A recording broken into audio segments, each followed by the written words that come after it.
T20 world કપમાં ભારતનો વિજય થતા સુરતના હાર્દસમા ભાગળ 4 રસ્તા પર માનવ મહેરામણ ઉમટી પડ્યો હતો। સુરતીઓએ ફટાકડા ફોડી ઉજવણી કરી હતી।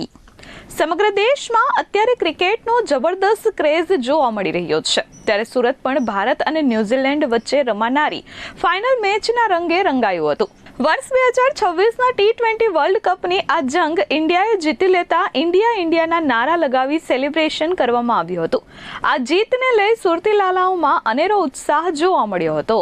રવિવારની રજા અને તેમાં પણ ભારત વિશ્વ ચેમ્પિયન બનતા શહેરના હાર્દસમા રાજમાર્ગ અને ભાગળ પર ક્રિકેટ રસિકો ઉતરી આવ્યા હતા।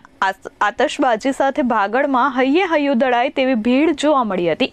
લોકોએ નારા લગાવી ફટાકડા ફોડી ઉજવણીઓ કરી હતી। ભાગળ વિસ્તારમાં ખૂબ મોટી સંખ્યામાં લોકો એકઠા થઈ જતા હોવાથી સુરત પોલીસ દ્વારા પણ પૂરતો બંદોબસ્ત ગોઠવવામાં આવ્યો હતો। Bureau report S24 news Surat.